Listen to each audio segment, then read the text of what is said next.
നമസ്കാരം.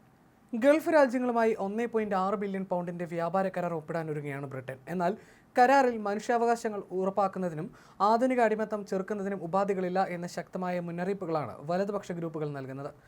Bahrain, Kuwait, Oman, Qatar, Saudi Arabia, UAE എന്നീ രാജ്യങ്ങൾ ഉൾപ്പെടുന്ന ഗൾഫ് കോപ്പറേഷൻ കൗൺസിലുമായാണ് ബ്രിട്ടൻ കരാർ ഒപ്പിടാനൊരുങ്ങുന്നത്.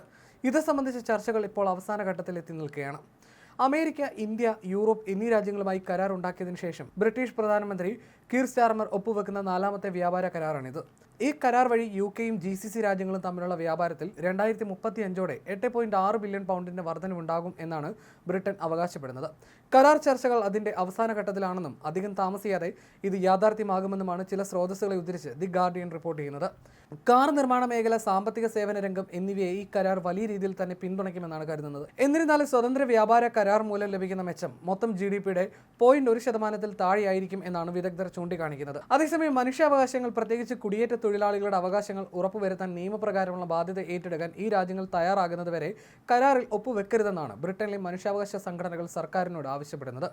അതേസമയം ഇന്ത്യ UK സ്വതന്ത്ര വ്യാപാര കരാർ യാഥാർത്ഥ്യത്തിലേക്ക് നീങ്ങുകയാണ്. കരാർ സംബന്ധിച്ച ചർച്ചകൾ വിജയകരമായി പൂർത്തിയാക്കിയതായി പ്രധാനമന്ത്രി നരേന്ദ്രമോദി ഈ മാസം ആദ്യം അറിയിച്ചിരുന്നു. UK-യുടെ മുൻ പ്രധാനമന്ത്രി ബോറിസ് ജോൺസന്റെ കാലത്താണ് വ്യാപാര കരാർ സംബന്ധിച്ച ചർച്ചകൾ തുടങ്ങിയത്. ഇന്ത്യക്കാരുടെ വിസ, UK-യിൽ നിന്നുള്ള കാറുകളുടെയും സ്കോച്ച് വിസ്കിയുടെയും മേലുള്ള നികുതി, കാർബൺ ബഹിർഗമനം, അധികമായി വേണ്ടിവരുന്ന ഉരുക്ക്, വളം എന്നിവയുടെ ഉൽപ്പാദനത്തിന് UK ചുമത്തുന്ന കാർബൺ നികുതി തുടങ്ങിയവയുടെ കാര്യത്തിലുള്ള അനിശ്ചിതത്വത്തെ തുടർന്നാണ് ചർച്ചകൾ വഴിമുട്ടിയത്. ഇന്ത്യൻ ഉൽപ്പന്നങ്ങൾക്ക് UK-യിൽ കൂടുതൽ വിപണിയും തുറന്നു കിട്ടും. IT, ആരോഗ്യ മേഖലകൾക്ക് പുറമെ ഇന്ത്യയുടെ ടെക്സ്റ്റൈൽ, പാദരക്ഷ, കാർപ്പറ്റ്, സമുദ്ര വിഭവങ്ങൾ, മാമ്പഴം, മുന്തിരി തുടങ്ങിയ മേഖലകൾക്ക് ഏറെ ഗുണം ചെയ്യുമെന്നുമാണ് വിലയിരുത്തൽ.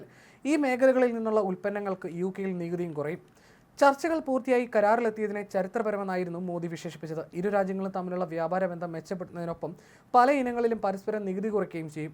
US-ഉമായുള്ള വ്യാപാര ബന്ധത്തിൽ അനിശ്ചിതത്വം നിലനിൽക്കുന്ന പശ്ചാത്തലത്തിൽ ഇരു രാജ്യങ്ങൾക്കും നിർണായകമാണ് സ്വതന്ത്ര വ്യാപാര കരാർ. മാത്രമല്ല, യൂറോപ്യൻ യൂണിയനിൽ നിന്ന് പുറത്തു കടന്നതിന് ശേഷം UK സംബന്ധിച്ച് ഏറെ അത്യാവശ്യമായിരുന്നു ഇന്ത്യയെ പോലെ ഒരു വിപണി ലഭിക്കുക എന്നത്. കരാർ പ്രകാരം ഇന്ത്യയിലെ വാഹന വിപണിയിലേക്ക് ബ്രിട്ടീഷ് വാഹന നിർമ്മാതാക്കൾക്ക് സുഗമമായ പ്രവേശനം ലഭിക്കും. മാത്രമല്ല, UK-യിൽ നിന്നുള്ള വിസ്കി, അത്യാധുനിക ഉപകരണങ്ങൾ, ഭക്ഷ്യവിഭവങ്ങൾ എന്നിവയ്ക്കും ഇന്ത്യയിൽ നികുതി കുറയും. ഇതിനു പുറമെ ഇന്ത്യയിലെ ടെലികോം, ബാങ്കിംഗ്, ഇൻഷുറൻസ് രംഗത്തേക്കും ബ്രിട്ടീഷ് കമ്പനികൾ എത്തിയേക്കും. ഇന്ത്യൻ ഉൽപ്പന്നങ്ങൾക്ക് UK-യിൽ കൂടുതൽ വിപണിയും തുറന്നു കിട്ടും.